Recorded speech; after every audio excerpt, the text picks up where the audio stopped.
po. Secretary, yung pong mga jeepney drivers sa probinsya, nagtatanong, saka mga tricycle drivers, ano daw ba ang kanilang aasahan? Kailan daw ba sila?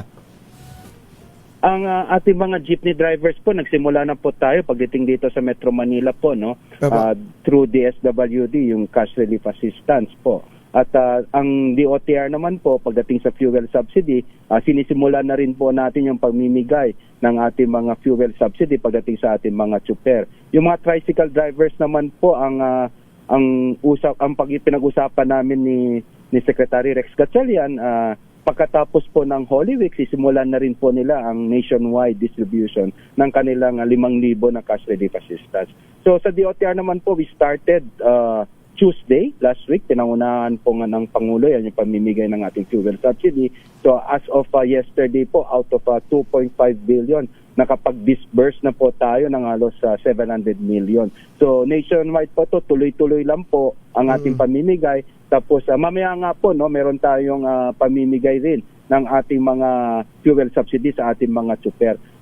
Kuya Tony, ang nangyari lang po kasi dito kung bakit hindi na, kumbaga bakit medyo natagalan kahit papaano, no, yung sinasabi natin pagdating sa tsuper. Kasi po dati-rati po ang fuel subsidy program po natin is only for operators. Hindi po nasama ang mga tsuper. Pero ang sabi ng ating Pangulo, siguraduhin yung walang maiiwan, isama yung mga tsuper.